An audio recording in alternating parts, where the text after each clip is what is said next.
We are nearing the end of the 48 ways to wisdom. Our sages of blessed memory were the absolute exemplars of wisdom, and they distilled for us 48 different pathways to wisdom, 48 different methods of acquisition of the Almighty's Torah.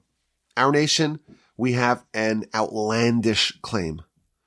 We claim that the Almighty delivered for us His wisdom.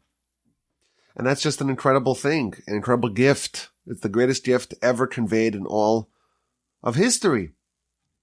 And we have been dedicated to try to absorb it and to study to the best of our abilities for the last 3,336 years. This is our national pastime. This is our national obsession. And because the Torah is so vast and so effectively infinite, it's really hard to study it at all. And it's really hard to absorb it. And our sages dedicated the time and the effort to give us the best practices, the best methods, the best means of acquisition to acquire the Almighty's Torah. And we're up to way number 43, Shomea Umosif. Shomea means to hear, to listen, Umosif, and to add, to hear and to add on. Not just to hear, to listen, but to listen and to add and to increase. Now, what exactly does that mean? Of course, when we say to listen, that's what we're doing. The Jewish people, when they were offered the Torah, they said, Na'aseh v'nishma, we will listen, we'll do and we'll listen. A central part of Torah study is to listen, is to hear. The Almighty is giving us His Torah. And it's our job, it's our duty to listen and to absorb and to hear what He has to say. But what does it mean, Shomea Umosif? To increase, to add on.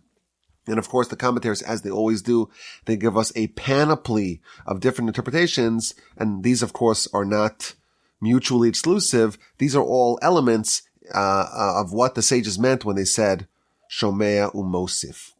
So the basic idea that the commentaries tell us is that when we study, we're Shomea, we hear. We should not subsist with what we're listening to, with what we're hearing, with what we're learning. We should always try to be Mosif, try to add on. If you think about how enormous the Torah is, it's effectively infinite. You recall perhaps a couple of weeks, months ago, we had a discussion, it's on one of the podcasts, about the infinity of the Torah. It's infinite. And we have a little teaspoon, and we're trying to drink from the vast oceans of the Torah. And someone could get despondent and disenchanted and depressed about how little they know and how pitiful and pathetic their knowledge is versus what Torah actually is. You think about just the Talmud and just a basic cursory study of the Talmud. That's a project that takes years. And that's just the Babylonian Talmud. What about the Jerusalem Talmud? And what about actually knowing it? What about reading the commentaries, the Rashi, the Tosfos, and the multitudes of commentaries? And all the Midrash. And that's only in the revealed Torah. What about the hidden Torah? What about the Kabbalistic literature, which is so enormously vast? If you are serious about this and you really want to study the Almighty's Torah, it's very depressing. The amount that you know is a tiny granule of sand. And there's enormous, vast beaches of endless sand. There's the Sahara Desert, and you have one granule of sand. It's depressing. So our sages are telling us, you don't have to swallow it all at once. Shomea, you learn. Umosif, and you're always increasing. And every day you're increasing your knowledge. And we are told that the study of Torah is actually exponential. Meaning that the more you study, you don't study at the same rate. It grows in a geometric fashion. So when you study, 1 unit of study, the next day that same effort and that same time and that same dedication will actually yield 1.01 of that unit. because it's all interconnected. All of Torah is an enormous matrix of the Almighty's divine wisdom. And thus, when you're listening and you're learning, it's going to increase. And there's the very slow and gradual, but there's a snowball effect where as you learn, your capacity to learn actually increases. And this is a very helpful idea that the sages are telling us, that you're shomeh, you're learning, and you're mosif. And you're not going to be content with mediocrity. If someone is content with what they know, they're in very big trouble. They're not fulfilling this requirement of shomeh u'mosif always increasing, but it's also very dangerous. We had actually earlier in this book of Pirkei Avos, in chapter 1, we studied that a very long time ago. In chapter 1, we read about how Hillel said that if someone does not increase their studies, they are liable to be executed. Not, of course, in the human court, but in the eyes of the Almighty, so to speak. This is like a capital offense. The Almighty gives you this incredible gift and you're not interested in it. You're rejecting it. You're pushing it away. You're saying, I've had enough. I don't need any more. That is an affront, so to speak, to the Almighty. And really, of course, it's not actually a capital offense, but on a conceptual level, it's something which is an insult to the Almighty and really ought to be a capital offense. And I want to read to you a frightening comment from Rabbeinu Yonah on that Mishnah. Mishahu chacham, a person who is a chacham, a wise person, a sage, a scholarly person, but doesn't want to add wisdom. And they say in their heart, I already studied enough. I read the whole Torah. I read the Mishnah. I read the Talmud. I understand it. I see the ways of the Torah and the pathways of Torah. Now I could move on to other things. Why do I need all this pain? Studying Torah, it's demanding and it's difficult. I've had enough. I'm content. Why do I need to delve into it deeper? Says Rabbeinu Yonah, I'll read you what his words. Yehi ratzon, may it be the will of God, shezeh ha'ish yamus. This person should die. The great Rabbeinu Yonah, one of the great medieval commentators on the Torah, on the Mishnah, on the Talmud, he's saying, may it be the will of God that this person dies. V'yasef el amav, and he should be gathered to his people, which is a term of saying that they died. We're told, and again, it's hard for us living in the modern world, and some of these ideas are so foreign to us. It's hard for us to appreciate this.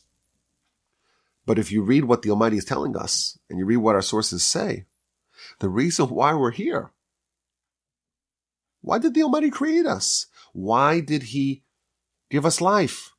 What are we here to do? We're here to do His will. And that is encapsulated in the Torah. Our Torah is our life. That's what we're here to do. That's the main course. That's the main objective of life. And if a person's saying they want to opt out, I've studied enough, I don't want to increase, in effect, they're saying, I don't want life. And that, of course, is a terrible thing. And again, it's hard for us to appreciate that because we think life is about all the other things. You read every headline in the world, you won't find probably a single headline in today's newspapers that say that life is all about trying to figure out what the Almighty wants from us and trying to absorb His teachings and His lessons to the best of our ability. You won't find that, I don't believe, in any headline, in any national newspaper, or even the regional ones. But this is what the Torah is trying to exhort us to realize this, to preach this. We must study, we must listen, and we must add. And there's another idea. When you listen, it's a form of studying that you're listening from a teacher. Shomeya means to hear from a teacher. How long should you stay a student? Is there a point in time when you graduate and you are no longer a student and you are independent in your studies? That's a tricky question because we don't want to keep the training wheels on forever. And you are supposed to graduate and gain independence in your studies. And then one of the primary objectives in the great yeshivos is that the students can learn how to learn, can study how to study, and can develop a degree of independence. But nevertheless, that does not mean that a person should not have a teacher. You should be shomea to hear from a teacher, umosif, and continually hear from a teacher.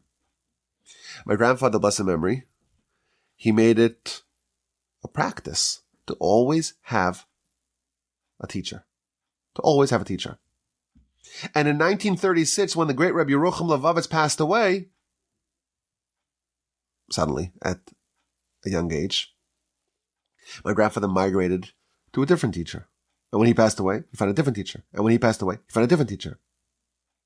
And at the end of his life, you were to ask him, who is your teacher?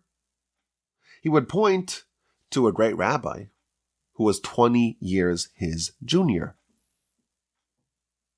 Why? Because you should always have a certain element of your Torah life should be shomea, umosif. You should always be listening and not opt out of listening. That doesn't mean that you listen to the teacher for everything. It doesn't mean that you don't actually learn on your own. Of course you do.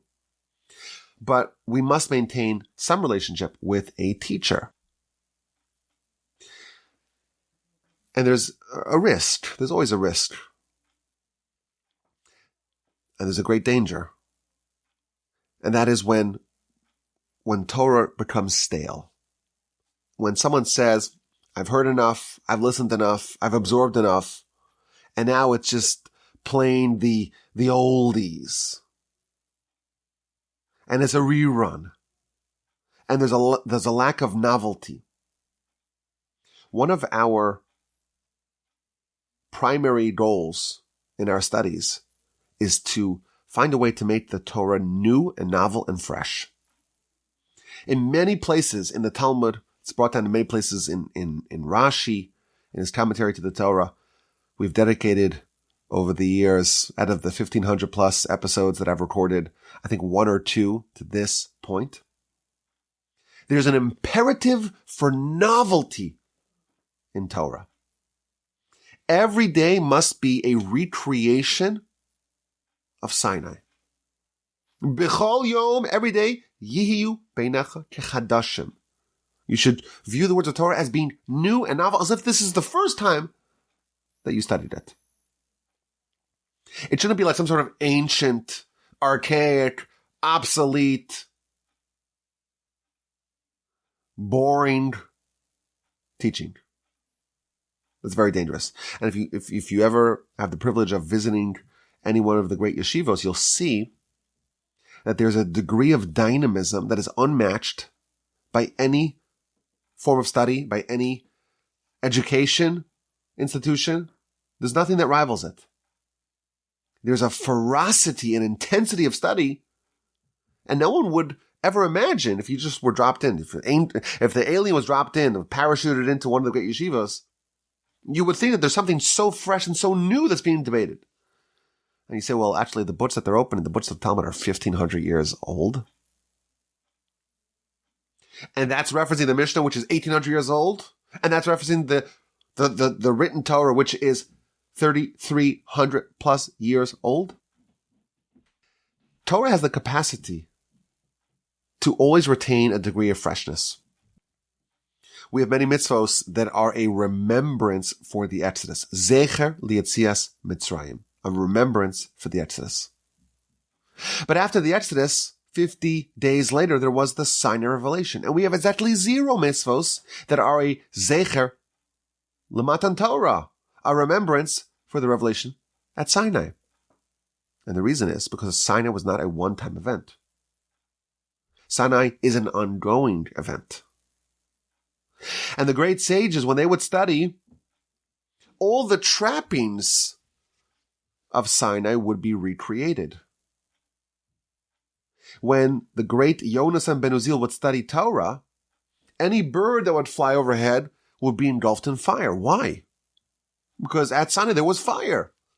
And when they studied, there was a recreation of Sinai to the degree that any bird that flew overhead was engulfed in fire. And again, there's details for how to do this. But this is part of this way to wisdom as well. when you listen and you absorb, you do that increasingly umosiv, and you add on to it. You never get sick of it. You never get tired of it because it's always new. I remember when I had the privilege of being in the Mir Yeshiva in Israel, there was a pattern.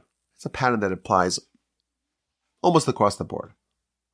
When you start the new semester, everyone's excited. Everyone comes on time. And the lecture starts on time. And it ends maybe even a little bit later. Everyone's so excited to study. Everyone's all fresh and ready to go. And then a month in, maybe you start 5 minutes late. The pizzazz maybe is not quite the way it was at the beginning. And by the time the semester's over 6 months later, the lecture is starting 20 minutes late and it's ending a little bit early, and people are already itching, for their vacation. But there were some groups that as the semester progressed, not only did it not weaken, it got more intense, and it got stronger, and it got longer, and it started earlier and ended later. There is a way to do that, where the more you study, you're increasing. You're listening and you're increasing. Why are you increasing? Because you've tapped in to the power of Torah to always have within it an element of the sign of revelation, and to always have that freshness and novelty. And every day that's deepening. And every day you're getting even more excited. There's another idea that the commentaries tell us, shomea umosif, to hear and to add. You hear an idea.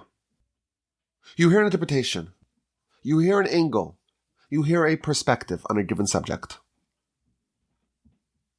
There was a question. That was resolved. You have an answer. You have a resolution. You can move on. And, that issue is settled. Let's go on to other things. But the truth is, given that the Torah is effectively infinite, there are effectively infinite dimensions in Torah. So you could hear Shomea Umosef, and you could add. You could add an insight of your own. Every single day there are new books being published on Torah. Again, this is thousands of years old. And every single day, there are new books being published. I have a computer program that has scanned more than 100,000 Torah books. And I didn't pay for the full plan. The full plan's like 150,000. And they're always sending updates to all the new books that were published. How is that possible? It's because the Torah has this capacity to increase, to expand. And our sages are encouraging us, if you want to really absorb Torah, it's not enough to just say, I'm going to listen. You should add. You can and you ought to add insights and novelties of your own. But of course, there's a process here. You have to be ready to add. First, you have to listen. And then you add. When you're listening, you're learning how to properly study.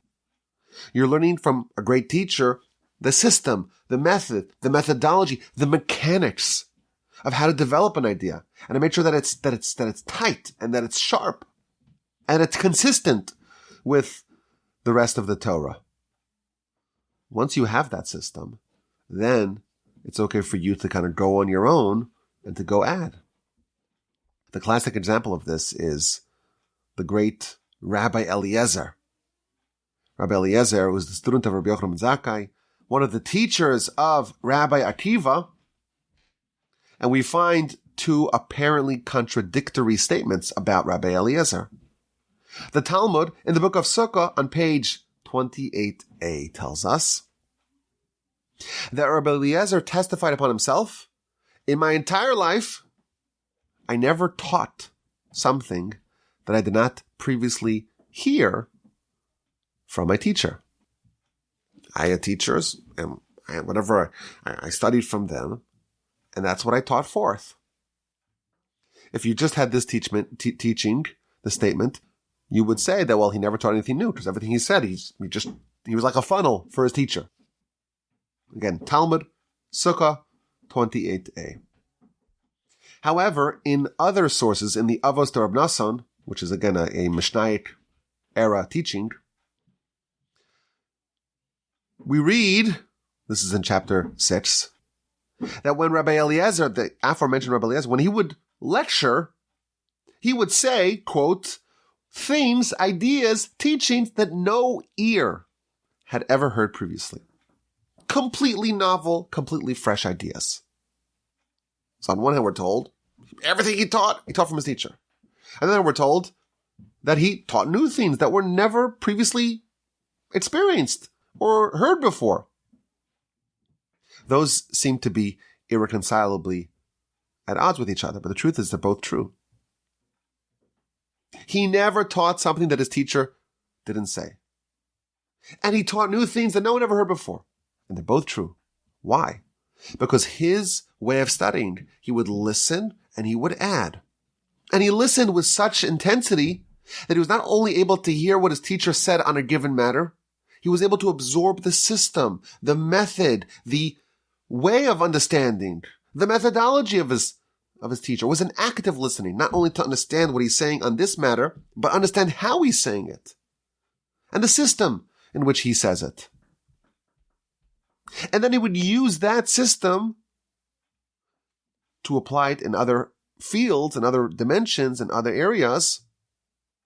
So he could both say novel things that no one ever heard before, but it's all in the style, in the method, in the same way that his teacher taught. To be a proper student, it means not only to hear what the teacher has to say in a multitude of arenas of subjects, but also to develop a way of understanding what your teacher would say in other areas that your teacher does not opine on. That's the way to really absorb the system of the teacher. I can confidently say that what I'm saying over here, my teacher would have said, even though I never heard it from him. Why? Because that's the degree of listening that he did. He was able to listen and to add. I remember reading a great story about this. I mentioned earlier my grandfather's first teacher was the great Rabbi Yerucham Levovitz, passed away in 1936. He was a colleague of Rabbi Naftali Trupp. Now, these names might not mean anything to you, but in the great yeshivos, there's a book, in every single yeshiva in the world, there's a book with the insights and the novel teachings of Rabbi Naftali Trupp. And he was the head of the yeshiva in Radin, and Rabbi Yerucham was part of the staff in the yeshiva in Radin. So they were friends and colleagues. And Rabbi Yerucham tells a story that the great Rabbi Naftali Trupp, his colleague, he would always study the teachings of the Rashba. And again, if these names don't mean anything to you, the Rashba is one of the primary medieval commentators on the Talmud. The Talmud and many other writings as well. If you think of the era of Rashi, Rambam, Ramban, Rashba is one of the sages of that era. So the Rabbi Trupp, in Radin, he would always study the teachings of the Rashba. And he would try to follow this system, to listen and to add, meaning to learn the system of the Rashba. So Rabbi Yerucham, he had a challenge for his colleague. He found a question that the Rashba asks. And he asked his colleague, who always studied the teachings of the Rashba, I want you to intuit what the Rashba would answer to this question. What do you think? You've studied the Rashba so much. Tell me how he would answer this question. So the rabbi thought about the question, and he's like, I think the Rashba would answer like this. He gave an answer. He says, no, you're not there. You're not there. So he thought a little more. He says, I think the Rashba would answer like this. Oh, you're not there. You're not there. And then he thought a little more, and he gave a third answer. And then he opened up the book for him. And he sees the Rashba gives three answers. Answer 1 was the first answer that he gave. Answer 2 was the second answer that he gave. And answer 3 was the third answer that he gave. He was able to assimilate within himself the system of thinking and study of the Rashba. He was able to intuit what the Rashba himself would say. That's what Rabbi Eliezer was doing. He never taught anything that he didn't hear from his teacher. And he taught things that no one ever said before. And they're both true because that's the system of Shomea Umosif. There's another idea. Again, there's only two words in the Mishnah. Shomea Umosif, that's it. And once you unpack it, you find so many different angles to it. When you hear something, you hear an idea, you hear an explanation, you hear a question, you hear an answer, you hear an analysis. What do you do with that? You could just file it away. Okay, this is an answer, a question, an idea. But there's a way also to increase, to wrestle with the idea, to have a form of active listening. And you could add on to it. You could listen in a way that you understand all the different consequences of this idea. And you can add on addenda to it. With this new idea, this adds clarification to this and this and this thing. According to this, we can resolve this question. There's a way to understand the idea in isolation. It's a discrete idea. And you just have this idea the way it was taught to you. Shomea Mosef means to listen in an active way that you can actually add it to your understanding in other areas as well. And that, of course, is a totally different level of understanding, where the new insight spills over to other areas and to other matters. And that's what we're encouraged to do, not just to listen and to learn, of course, but to listen and to add, to process this new idea in a way that it changes and it alters, it upgrades how you understand things. And that, of course, is a totally different measure of how well you understand it. You understand it to the degree that you're able to apply it in many other domains and areas of study. So this, of course, is a much higher level of listening, but I would say in the most basic level. You gotta listen. Sometimes we're so caught up in our own perspective, and maybe we have an idea, and I think I'm particularly guilty of this. Whenever I hear a lecture, I'm like, oh, I have an answer.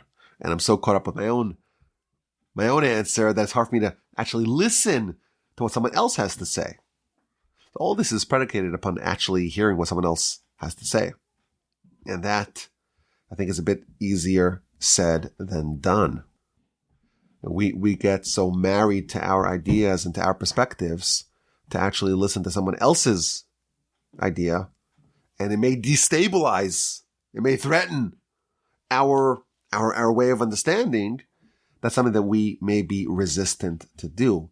But if we want to acquire the Imani's Torah, part of it, an element of it, a pathway to it, a way to wisdom is way number 43, Shomea Umosif, to listen and to add, to listen and to continually listen and to add on your own, to listen in an active way, to listen and to add a wrinkle and another idea to it. Way number 43, Shomea Umosif, another way to acquire the Almighty's Torah. I appreciate your listenership, and I hope to hear from you with any questions, comments, or feedback. And of course, you can always send me an email, rabbiwolbe@gmail.com.